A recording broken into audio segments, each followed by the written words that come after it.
about National Mathematics Day. So tell me, everyone, do you know exactly when National Mathematics Day is celebrated? No cheating. So I'm sure majority of you do not know when National Mathematics Day is celebrated. We celebrate National Mathematics Day every year on 22nd December. Now, this day is celebrated in order to honor the famous mathematician Srinivas Ramanujan.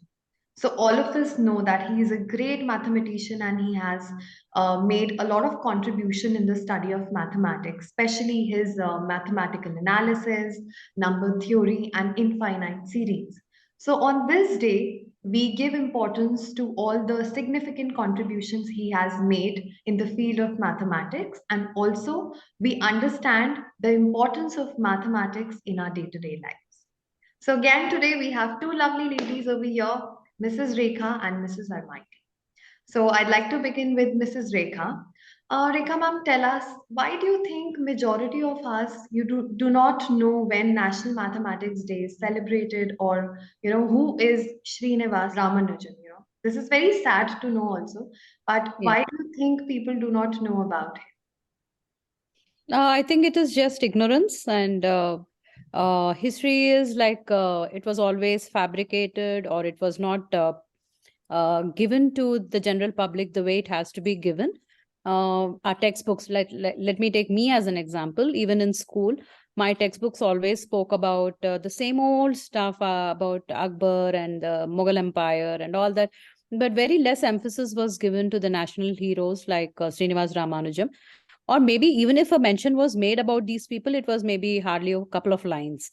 So when we are not given the required knowledge about the people of our country, how do we expect that the future generations will even know such personalities and such legends?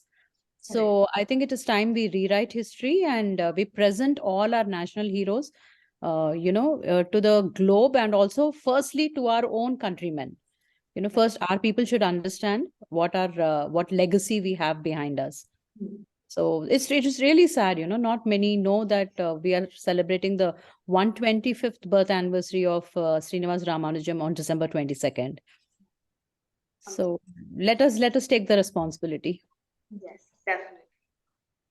So, Almighty Ma'am, would you like to tell us and all of our viewers, something about Ramanujan, so that we are also enlightened about Yes, he was one of the greatest mathematicians of all time. Of course, in the field of mathematics, he was very well known. It has taken some time for us to understand the importance of mathematics and get to know that he is the one. He's there in that kind of a field. He is also he was known as the man who knew the man who knew infinity. Yes, and that was because of his extreme love for math with no boundaries, and that's why he was known as the man who knew infinity.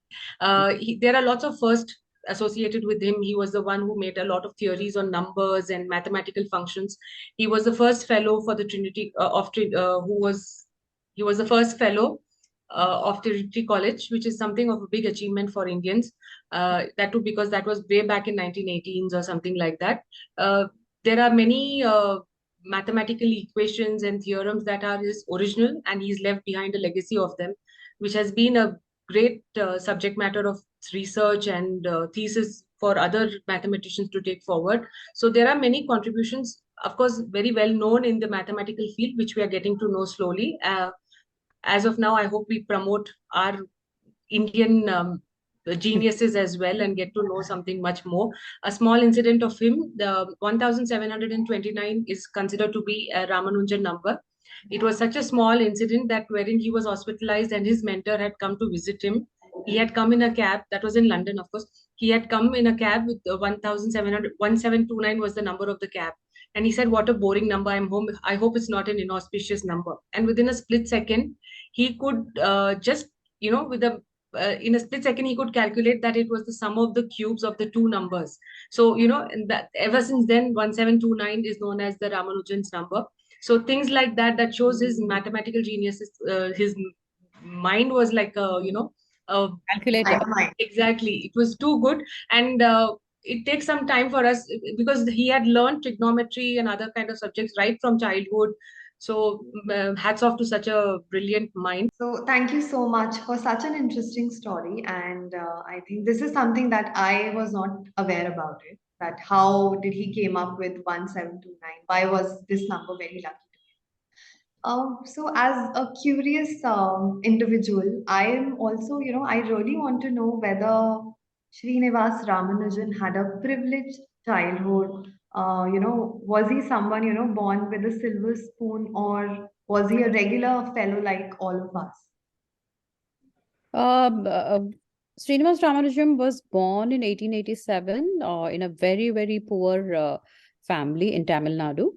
So, but then I think at a very young age, the way his mind was functioning with numbers, his parents identified that there was a spark in him and that, he has a special capability. And I think at the age of 12, I think he kind of mastered trigonometry.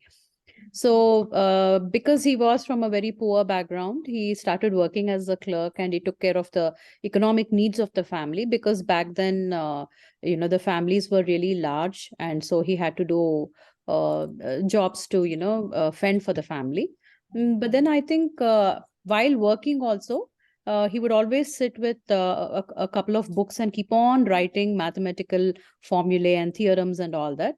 And then he would also, I think, if I remember, he would, give these things, circulate whatever he is writing. And that is how one Mr. Hardy from England, he read all these things written by Srinivas Ramanujan.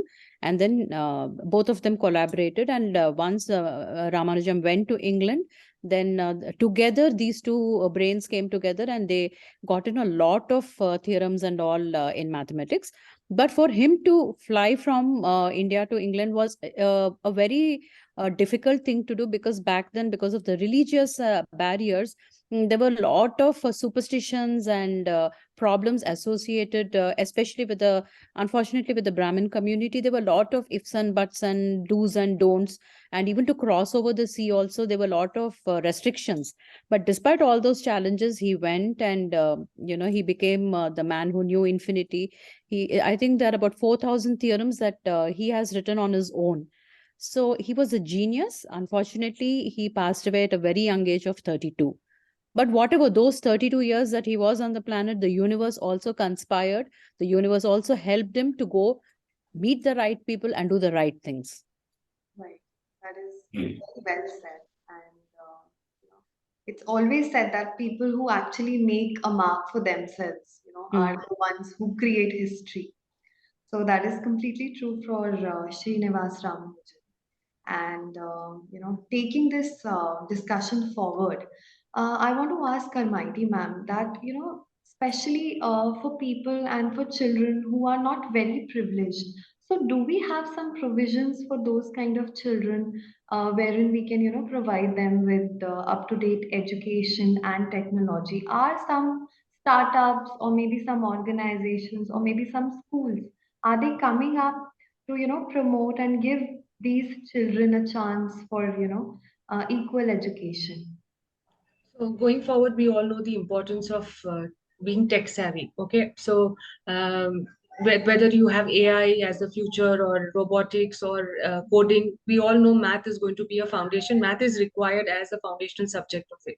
Having known the importance, we are trying to promote the math as a subject in schools right from the beginning itself, so that the kids do not give up on math and go on to the other streams, so that that forms a basis for them to carry on with their in their future career after school.